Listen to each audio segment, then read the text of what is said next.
Okay, I'm trying to find a good angle here. Okay, let's see, where would it's up there. I'm trying to look at you and I don't see where to make it look like I'm looking at you, so sorry about the lack of eye contact. Okay, so I didn't like what you said about not being able to play because you didn't do a bar chord, when there's no reason that you have to be left out. So I think students get scared of bar chords because they do this F, and here they're pressing down two fingers here, and it's hard. The tension is harder when it's closer to the end. So when you're trying to learn that F position, I suggest you move up further on the top of the neck where there isn't as much tension, like the middle of the neck. Now, I can teach you 1,000 chords, so to speak, by teaching you how to do a bar chord. There are a couple things you need to know. Let me see if I can get this moved over a little bit. There are a couple things you need to know. You're going to have to troubleshoot with bar chording. We're going to start with probably the easiest one, and that's going to be an E minor position. So here I am. There's my E minor. There's the E minor that you know. Right there on the second fret, your first and second finger, if that's how you make your E minor. But I'm going to ask you to make that E minor with your third and fourth finger. And then I'm going to have you slide, holding that position, slide all the way up to the 7th fret. Okay? Now, what you're going to do, we'll come back to that E minor position in just a second. When you bar, you want that right next to the fret. And if you're not getting clear tones, look and see if you're stepping over the silver part or if you're too far back. And this will be like riding a bike, where you're aware that you're holding this hand here and this hand here and this foot's going to go here, and you're having a hard time because you're trying to think of all this stuff. You'll learn as you do this and play with this a little bit just how much tension you really need, and then you won't be putting extra tension and making it harder than it is when you're first doing it. So you're going to put your index finger right along that bar. Keep finding that spot until it's clear. Now on the back side, I'm pushing with my thumb. Let me see. Yeah, I will continue to do that every time I make a bar chord. So you've got some leverage there to give you some strength. Okay, so you're going to put your finger against the bar, sound out each note, make sure it's clear. Okay, now, getting back to this E minor position, I think it'd be easiest to play up here. So bar on your 5th fret, and just make your little E minor position here. Will be on your 7th fret, on your 5th and 4th strings, 2nd fret from your finger. See? There's that E minor right there. Okay. So just practice doing that. That's the beginning of Fantasia para Gentle Hombres. Narcisco Yeppies. I didn't realize that. They're all in there from the factory. Okay, so let me show you something.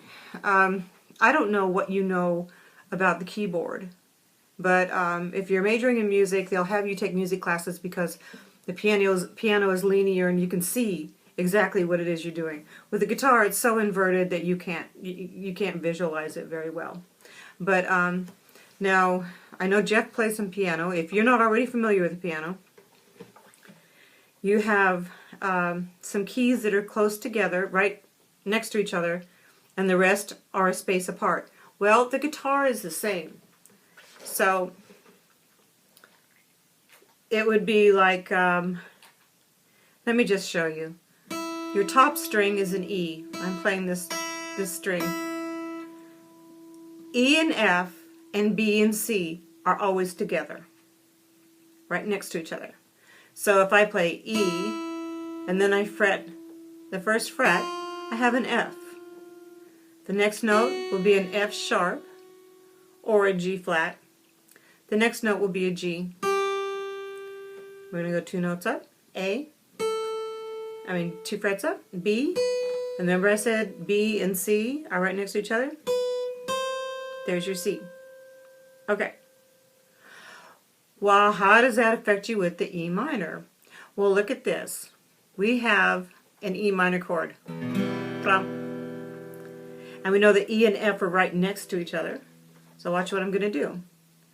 Move up 1 fret, and now I'm going to bar that very first one.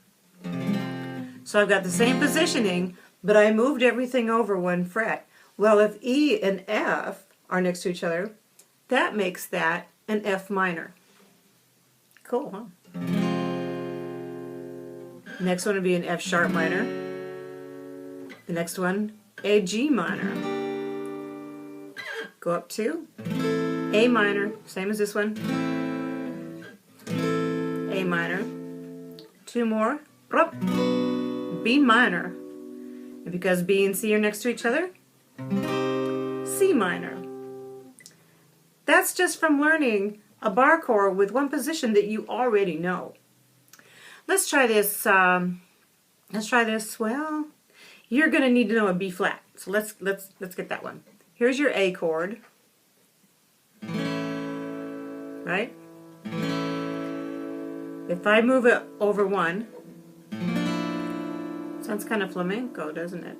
Okay, if I move it over 1 and then bar it. Oops, sorry. Bar on the first fret, I have a B flat. Not easy to play because that's so close to the end. I think you're going to struggle with that. So I suggest you only play the top. That you, like your A, come over 1 and then just put your finger here. That way you just have the top of the bar. Okay. So here, now continuing with our bar chord lesson, here we have, I'll show you that again. This is a B flat.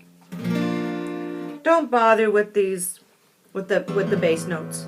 Just play the top 3 notes. You can even do it like that. Whoops.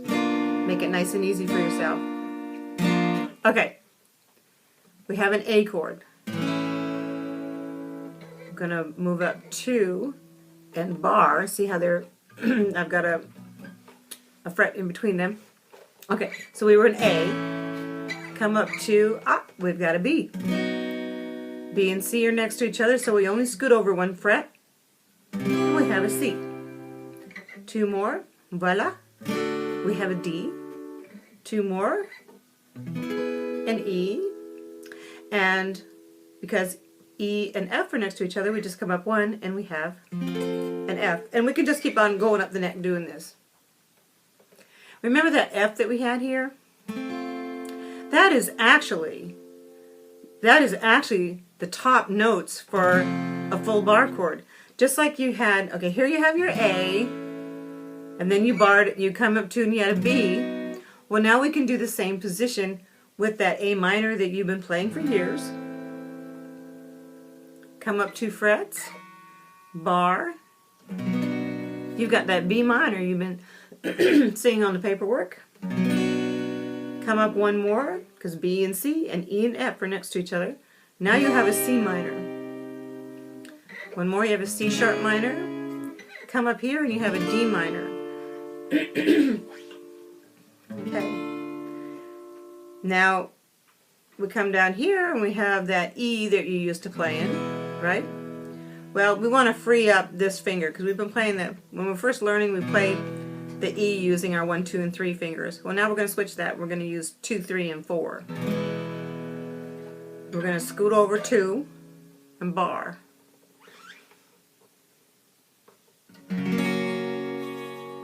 That's an F sharp. Now we have a G. Come up 2 more, we have an A, and a B, and a C, and a D, and an E, and so on and so forth. So you can see, if you just bar everything that you've been doing, let's see, A7, B flat 7, B7, C7, D7, E7, F7. Oh, what else? What do we've got, we can do it off the A minor position, we can do it off the E position, we can do it off the E, so D minor is not easy. Oh, A. You do it on the A minor position, and the A position, the E position, and you could do an E sus, but you probably won't follow that one up. And then of course your minor. So to review, oops, I'm dropping everything. Shh, shh, shh, shh, shh. That's my big killer German Shepherd. Okay, my real dog. Okay, E minor, slide up 1, F minor, because it takes this, it keeps the same color. Come up 2, G minor, A minor, B minor, C minor. What's nice about this is eventually we want to get to where I'm playing the full chord because we don't have a bass player. And I'd rather get off of that bass because I'd rather a real bass player be playing an octave down and bringing out that beautiful bass note. But what we're going to do...